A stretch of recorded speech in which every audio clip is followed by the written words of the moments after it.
Hello.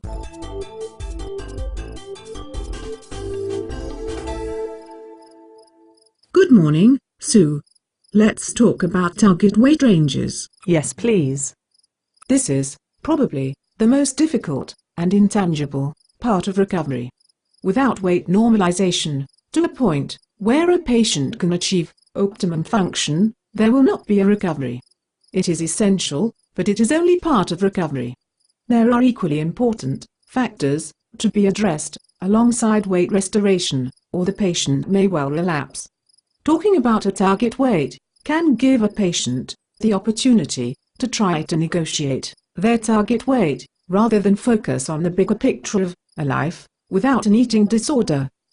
Is weight restoration, a BMI of 18.5, the World Health Organization, minimum, healthy weight? Sue, the WHO's minimum healthy body mass index is, indeed, 18.5. However, 18.5 BMI is not a recovery indicator. There are very few people who are healthy at that BMI level, say a marathon runner.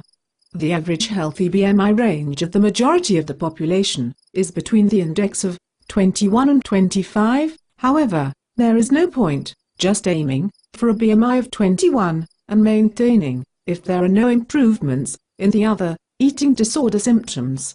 Some eating disorder patients need their BMI at a minimum of 24 to prevent relapse. So you are saying that the BMI figure of 18.5 is not a recovery indicator? Exactly, Sue. BMI is not an accurate measure, as the ranges contain both false positives and false negatives. Giving an exact number BM as a target is nonsense, really. Each patient is different and requires a different weight to recover optimum function.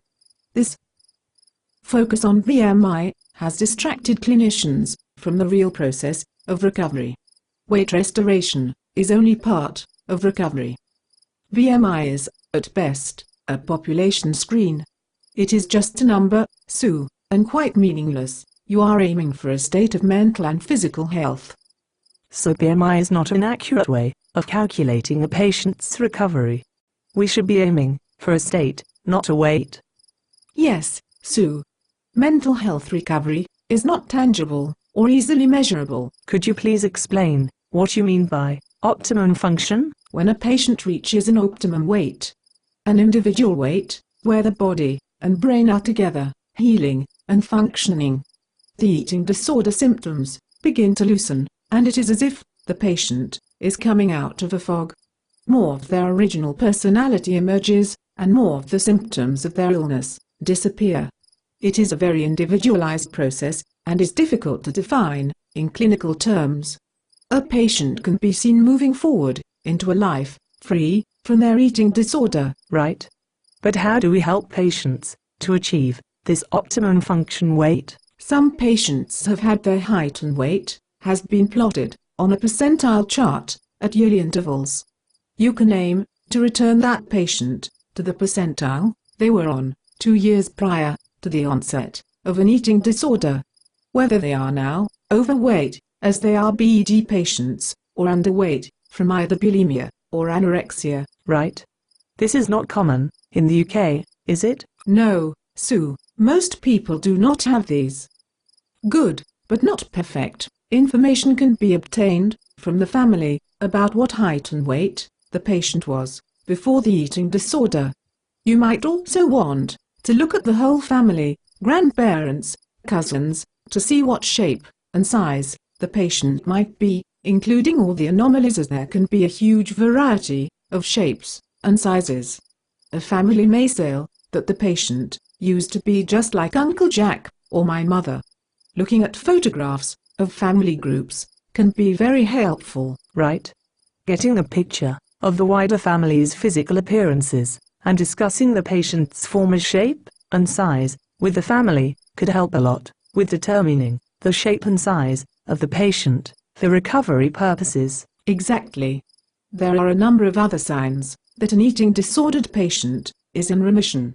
State, not weight. This state is the normalization of heart rate, blood pressure, temperature, menstruation, growth in height, using the Tanner stage, and a normalization of social behaviors. It means a healthy interest in life outside of the eating disorder. A lot of clinicians, parents and carers have noticed that mental symptoms increase exponentially just before weight normalization, and then ease, either gradually or dramatically, after getting there and staying there. This is an indication that weight and treatment need to increase. They do not need to be stepped down because of the eating disorder's anxiety. This is a crucial point in treatment and must be worked through to ensure full remission. Right. You have talked a lot about normal social behavior. What do you mean by that? Normal social behavior is probably easier to define for the younger and early intervention patients.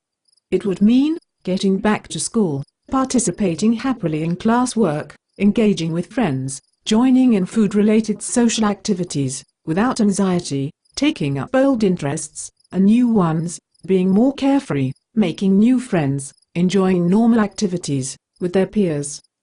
Right, settling into a life that does not revolve around their eating disorder, you mean? Exactly. This is also true for older and longer-term patients. However, if a patient has had an eating disorder for a number of years, it is difficult for them to return to a life that may no longer be there.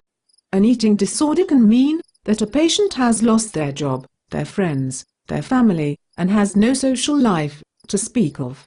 It is very hard for them to return to normal social life, as it has been a long time since they were involved in normal social behavior. This is why early intervention and structured management of remission is so much more successful. It is also why it is important to be aware of patients who have a history of eating disorders. They may have been discharged, but relapse is common, and they may require the medical risk assessment when presenting with a different illness. So determining a target weight needs to be done alongside other medical tests, such as heart rate, pulse, blood pressure measurements, and normalizing social behavior. Absolutely right, Sue. There is no magic formula for returning a patient back to a healthy mental state. If there was, it would make managing an eating disorder an easier job. Recovery is about a number of factors. You should remember, weight alone does not define recovery. There are many things that can help. Loving, calm, kind support from the family. CBT, DBT, many psychotherapies have all proved helpful to some. Lack of blame and guilt, teaching the patient to live without their eating disorder, helping them with their anxiety, and treating any other comorbid conditions. Right, so I should stop trying to tailor the patient to the protocols, but rather tailor the protocols to the patient. The ultimate aim is mental and physical health, not a number. You've got it, Sue. The goal is to see the whole person recover, physically and mentally. It takes a long time, and is hard work. If you tailor the treatment to the patient carefully, and persist with that care through the anxiety and the other difficulties, you will be rewarded with a mentally and physically healthy patient. Thank you. Next time, can we discuss food and calories? Of course we can, Sue.